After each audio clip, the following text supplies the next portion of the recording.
Hey everybody, welcome to Brewed. My name is Dave. They let me host the show. Are you familiar with a rock and roll band called the Beatles? Of course you are. What if I told you there was a Beatles of craft beer television? You'd think I was crazy. I'm not crazy, because according to the director of this show, Anthony, our guests for this episode are the Beatles of craft beer television. Before there was Brewed, there was Brewing TV.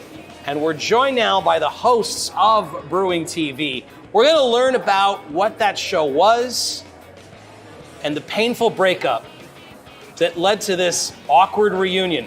These three guys have not spoken together since the show went off the air. I'm having a little bit of fun. That's clearly not what happened. You're all good friends. I thought it'd be better for television if we made this like a rooftop event and you guys had if we could do some sort of behind the beer episode here. What went wrong? Why the show's no longer a thing. But first, let me introduce our guests here for this episode of Brewed. We've got Chip, who you remember from an earlier episode. Hello, Chip. Hey, whoop, whoop, cheers. Brewing TV, there it is. They even got glasses. That's Drink it out of the vault. This thing's usually like sealed in double layers of bubble wrap, but for you, Dave, I'll drink out of it. What are you drinking, Chip? What is that? Homebrew black IPA called Ace of Spades. Ace of Spades, I love it. We also have Mike joining us. Hello, Mike. Hello, dibs on George Harrison. I was gonna say, and then there's Jake, who everyone knows as the cute one. I'm like Ringo Starr. So wait. I'm like Gringo Star. Brewing TV. Now, for people that don't know what that is, for people that aren't the director of this show, Anthony, who think you guys are the sun, the moon, and the stars. For people that aren't familiar with what Brewing TV was, can we get some idea of what it was, what it used to be? Chip, you want to take that one? It was a web show about home brewing for the most part, but also craft beer and kind of the cyclic nature of home brewing, home brewers becoming craft brewers, craft beer brewers supporting home brewers. But by and far, it was like a how-to / why would you homebrew show that the three of us produced for Northern Brewer Homebrew Supply back in the day. So, the ulterior motive was getting people into homebrewing so we could sell them awesome ingredients and equipment. But I think along the way, it became something much more of like a community reporter of sorts, I guess, for the hobby. I mean, you say a web show, and we all know what that means now, but at the time when you had this idea to do it, I have to imagine you had to kind of explain to people what you were doing. Or am I way off?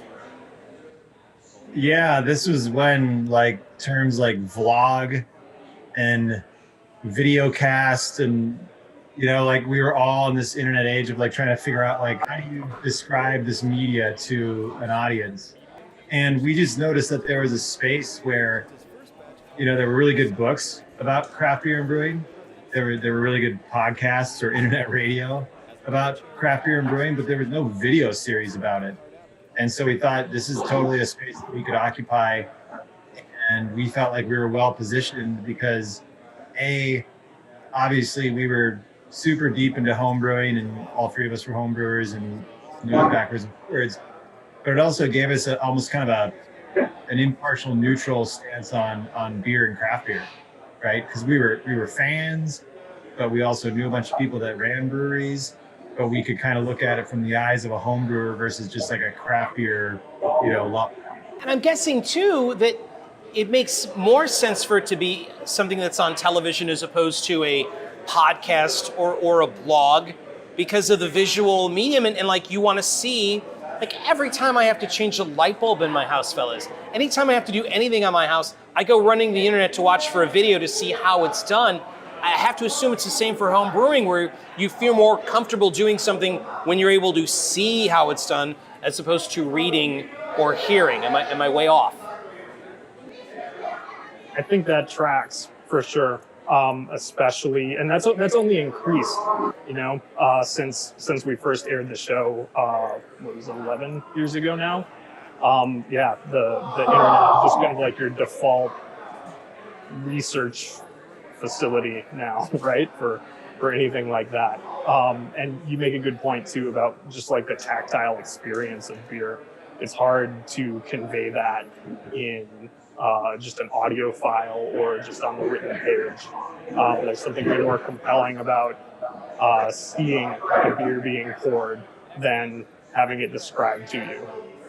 Now, when I'm watching a video on how to change the filter in the refrigerator or how to put in a faucet, it's usually delivered by guys that know a lot more about plumbing or whatever than I do. But also, and I say this with love, these aren't people that are interested in entertaining me. These are people that are usually very dry, explaining how to put in an air filter in a furnace or how to fix a broken wheel on my kid's bike. Your challenge is to then explain home brewing in a way, though, that is compelling and entertaining and fun, so that, I mean, do you find that, like, that's sort of a challenge? You know who your audience is, but there are probably a lot of people who started home brewing because of the show that you guys did. But I imagine you got a lot of comments from people that would never brew in their lives, that just enjoyed the three of you having fun.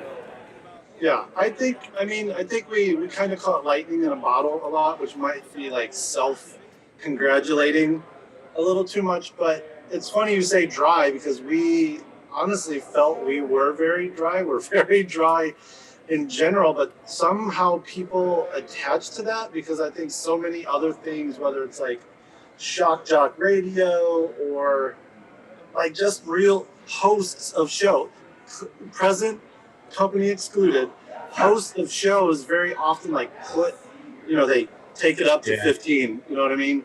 Or they put on almost a character front.